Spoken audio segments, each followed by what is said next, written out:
গাড়ির সামনে থেকে সর। আঞ্জুমান তুই? হ্যাঁ আমি। আরে আঞ্জুমান, উনি কে? ওনাকে তুমি চিনো নাকি? হ্যাঁ খুব ভালো করেই চিনি, কলেজে একসাথে পড়ালেখা করতাম। তো তুই এখানে কি করছিস? আমি আমি তো আমার হাজবেন্ডের জন্য ওয়েট করতেছি। তো তোর হাজবেন্ড কি বাসে আসতেছে নাকি অটোতে? না না, তেমন কিছু না। হয়েছে হয়েছে, থাক, আর কিছু বলতে হবে না। এখন তুই খুব ভালো করে একটা মিথ্যা কথা বলবি যে আমার হাজবেন্ডের গাড়ি আছে, আর আমি তো খুব ভালো করেই জানি তোর হাজবেন্ডের গাড়ি তো দূরে থাক, একটা অটোও নেই। আমি কেন মিথ্যা কথা বলবো বলতো আমাকে? তুই না আগে আমার গাড়ির সামনে থেকে সর, কারণ আমার এত দামি গাড়িতে যদি স্ক্র্যাচ পড়ে যায় আমি তো তোর কাছ থেকে টাকাও নিতে পারবো না, কারণ তোর কাছে তো কোনো টাকাও নেই। আঞ্জুমান, তুই কিভাবে কথা বলছিস আমার সাথে? আচ্ছা যাই হোক, এসব কথা বাদ দে। তুই নতুন গাড়ি নিয়েছিস, congratulations. Thanks, but sorry for you, কারণ তুই এত দামি গাড়ি তো জীবনের চোখে দেখিসনি, আর তোর কাছে এত টাকাও নেই যে তুই এরকম একটা গাড়ি কিনতে পারবি। কারণ এই গাড়িটার প্রাইস হচ্ছে 25 লক্ষ টাকা, যে টাকা কিনা তুই বাপের জন্মেও চোখে দেখিসনি। By the way, meet my boyfriend Sunny. আর জানিস এই 25 লক্ষ টাকা দামের গাড়িটা না ওই আমাকে গিফট করেছে। আর তুই তো এরকম গাড়ি শুধুমাত্র স্বপ্নেই দেখতে পারবি। হ্যাঁ, গাড়ি তো তোর অনেক সুন্দর। সানি, একটা কথা জানো, ও আর আমি যখন একসাথে এক কলেজে পড়ালেখা করতাম না, তখন আমাদের কলেজে যত ছেলেপেলে আছে সব ওর পিছনে ঘুরঘুর করতো, আমার দিকে তো কেউ ঘুরেও তাকাতো না। সবাই কি বলতো জানো, এই যে দেখো মোনার ড্রেসিং সেন্স, দেখো মোনার আইস, মোনার হেয়ার স্টাইল। আর এখন দেখো না কি অবস্থা, একটা নর্মাল একটা শাড়ি পরে রাস্তার মধ্যে দাঁড়িয়ে আছে। আচ্ছা, কলেজ লাইফে তো খুব বড় বড় কথা বলতি। ও কি বলতো জানো, ও বলতো কি আমি যাকে বিয়ে করব সে লাখে একজন হবে। তা এখন তো দেখেই বোঝা যাচ্ছে সে কত লাখে একজনকে পেয়েছে। তার সেই লাখে একজন তাকে কিভাবে একটা নর্মাল শাড়ি পরে এই রোদের মধ্যে মাঝ রাস্তায় ফেলে গিয়েছে। অথচ দেখ আমার বয়ফ্রেন্ড 24 আওয়ার্স আমার সাথেই থাকে, আমি যেখানেই যাই না কেন ও সব সময় আমার পিছনে আমার ছায়ার মতো থাকে। ও জানিস আমাকে অনেক বেশি ভালোবাসে। আমি কেন ভালোবাসা নিয়ে কথা বলবো বল? ভালোবাসা নিয়ে কথা বলো তো তারা যাদের আসলে ভালোবাসা থাকে না, আর যাদের জীবনে ভালোবাসা থাকে তাদের না ভালোবাসা নিয়ে কথা বলতে হয় না, কারণ ভালোবাসা এমনিতেই প্রকাশ পায়। আর আমার হাজবেন্ড তো আমাকে অনেক ভালোবাসে, ওই যে বললাম অনেক যত্ন করে, আমার অনেক দেখাশোনা করে। আমি আমার হাজবেন্ডকে পেয়ে অনেক খুশি। আমি তো এখানে আমার হাজবেন্ডের জন্যই ওয়েট করতেছিলাম। হয়েছে হয়েছে মনে, আর বড় বড় লেকচার দিতে হবে না। তোর মতন গরিবরা না এই বড় বড় কথাই বলতে পারে, কারণ তোদের কাছে তো পয়সা নেই, টাকা নেই, তো তোরা আর কি বলবি, এই বড় বড় কথাই তো বলবি। এখন ভাষণ দিবি যে ভালোবাসা দিয়ে এটা হয় ওটা হয়। আসলে কি জানিস, ভালোবাসা দিয়ে না কিচ্ছু হয় না, ভালোবাসার পাশাপাশি টাকাও থাকতে হয়, যেটা কিনা তোর নেই। আরে আঞ্জুমান, বাদ দাও তো। ওর স্বামী প্রতিদিন কয় টাকার ইনকাম করে? বড় জোর 2-4-500 টাকা। আর আমাকে দেখো, আমি প্রতিদিন 20,000 টাকা ইনকাম করি। এটা ওরা কি জানবে বলো? বাহ, দারুণ তো।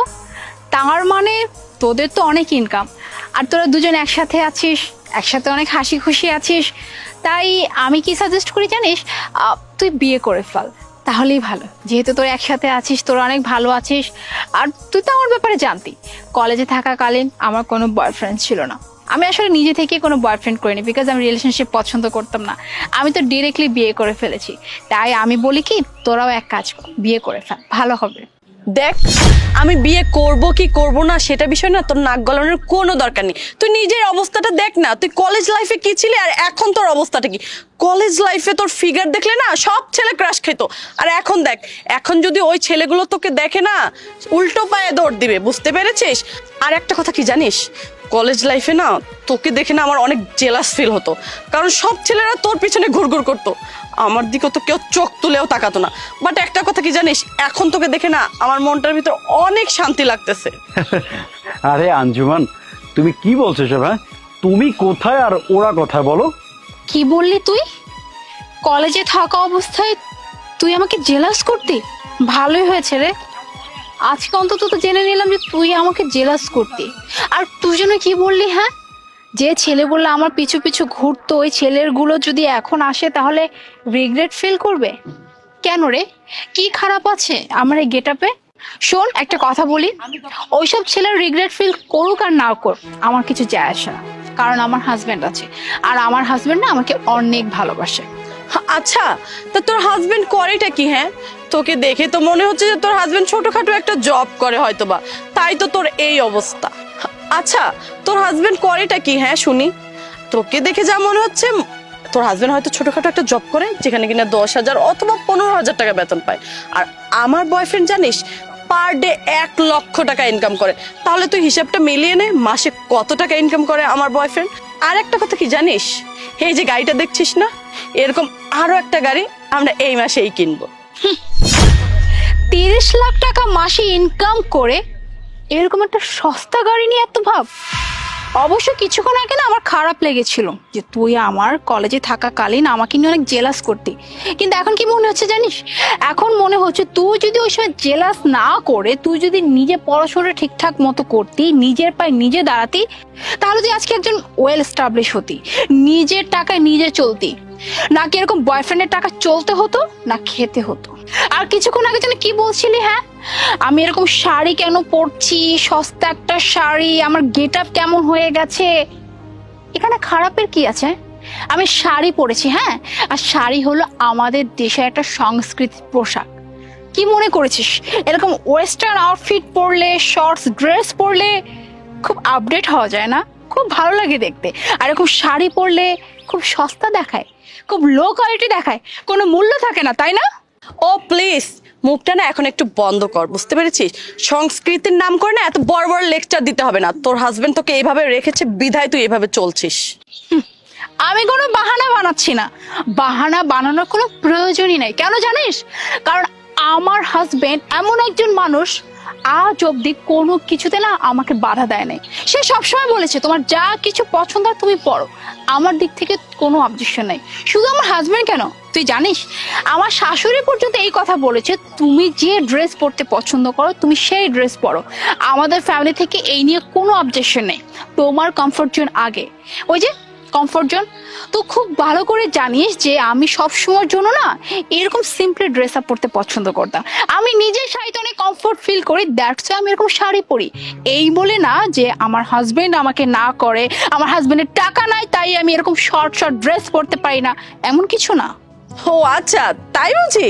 তা তোদের ওখানে বুঝি এরকম একটা ফ্যামিলিকে যে কিনা 20 থেকে 40,000 টাকা ইনকাম করে, তাও আবার মাসে, তাদেরকে অনেক বড়লোক বলা হয়? মোনা চলো তাহলে। আপনি কে? আরে তুমি এসব কি বলছো? তুমি স্যারকে চিনো না? স্যার তো হচ্ছে আমাদের এএসপি। আমি ওর হাজবেন্ড। কি বললে? এসপি? এসপি মানে? হ্যাঁ আঞ্জুমান, তুই ঠিকই শুনেছিস, আমার হাজবেন্ড একজন এএসপি। আর শুধু আমার হাজবেন্ড কেন, আমার শ্বশুরের না এক্সপোর্ট ইম্পোর্টের বিজনেস আছে। আর তুই কি যেন বললি তোর গাড়ির দামও 30 লাখ টাকা। আঞ্জুমান, এইরকম গাড়ি না গ্যারেজে না পড়ে আছে, এর থেকেও দামি দামি গাড়ি, কিন্তু না কখনো তোর মতো এরকম অহংকার করি নাই। তুই আসলে আগেও যেমন ছিলি এখনো তেমনই আছিস, তুই অলওয়েজ না টাকার পিছনে দৌড়াচ্ছিস। তোর কাছে টাকাটা অনেক ইম্পর্টেন্ট, ভালোবাসা না। কিন্তু দেখ, টাকা তোর কাছেও আছে, টাকা আমার কাছেও আছে, কিন্তু আমার কাছে শুধু টাকা না, আমার কাছে সম্পর্কটাও আছে। তুই যে এত টাকা টাকা করছিস না, টাকা দিয়ে কিছুই হবে না। একটা ভালো সম্পর্ক থাকলে না জীবনটাই বদলে যায়। তাই এখনো সময় আছে, নিজেকে বদলানোর চেষ্টা কর। টাকা তো অনেক কামানো যাবে, কিন্তু সম্পর্ক যদি না কামাতে পারিস না, কোনোদিনও সুখী হতে পারবে না। মোনা, অ্যাকচুয়ালি আমি এক্সট্রিমলি সরি, আমি না বুঝতে পারিনি আমি কি থেকে কি বলে ফেলেছি। তুই তো আমার ফ্রেন্ড ছিলি তাই না? ফ্রেন্ড মনে করে আমাকে ক্ষমা করে দে প্লিজ। ক্ষমা চাইতে হবে না, যদি পারিস নিজের মেন্টালিটি আর নিজেকে বদলানোর ট্রাই করিস। মেঘ চলো।